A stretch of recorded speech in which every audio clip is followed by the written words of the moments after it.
Hi, my name is Patricia, and I want to talk to you today. Today, 2020 has been one hell of a year, from our pandemics to our wild murder hornets. Today I wanted to talk to you and shed a light on a group called the Black Lives Matter movement.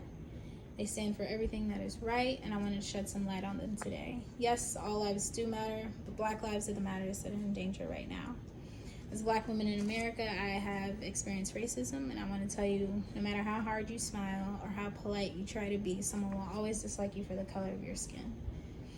And so this falls in line with police brutality because it has gotten to an all-time high. Incarceration rates for Black males at an alarmingly high rate, and the fear for the lives of the next generation is so powerful. According to BBC News, police brutality is seen to be projected towards the Black community than any other race: white, Asians, Hispanics. Black men make up 13.4% of the population, but they account for 23.4% of police killings. And Black Americans are 250% times more likely than white men to be killed by police.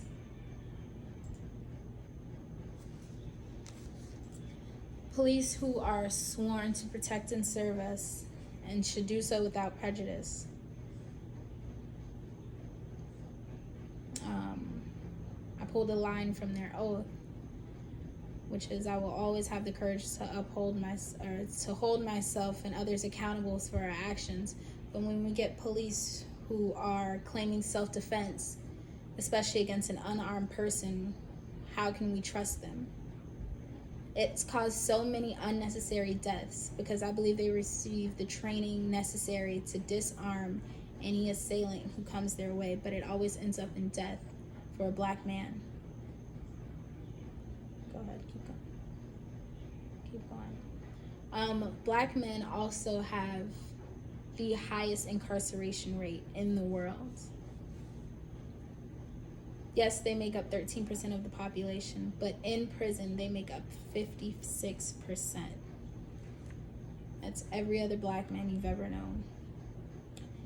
In a recent protest, according to the NYPD, there were 374 summons to be issued to court between March 16th and May 5th. And of those, 304 were issued to Black people.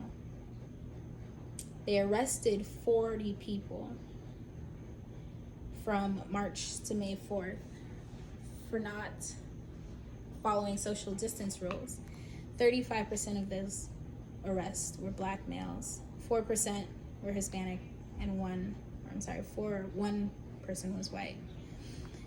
It seems that new laws are put out to disband and silence protesters, such as the new law in North Dakota that punishes people for wearing masks when committing even the smallest infractions, such as jaywalking, things like that.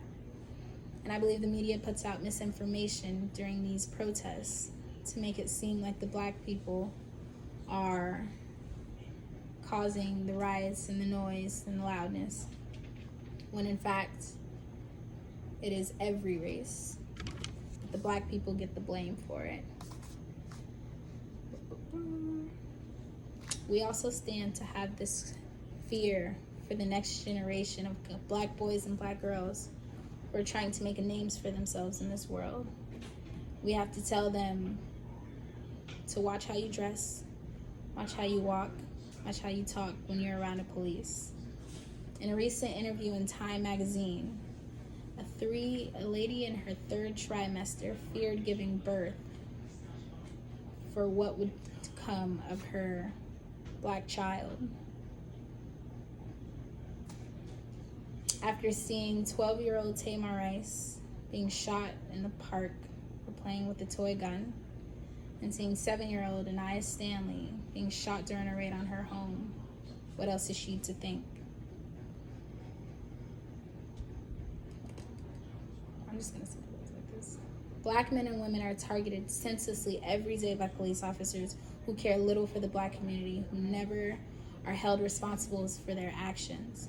Today I challenge whoever sees this to stand up for the lives that are in danger. When you say Black Lives Matter, remember that could be your best friend, that could be your mailman, that could be your neighbor, your congresswoman, your best friend. Thank you and good night.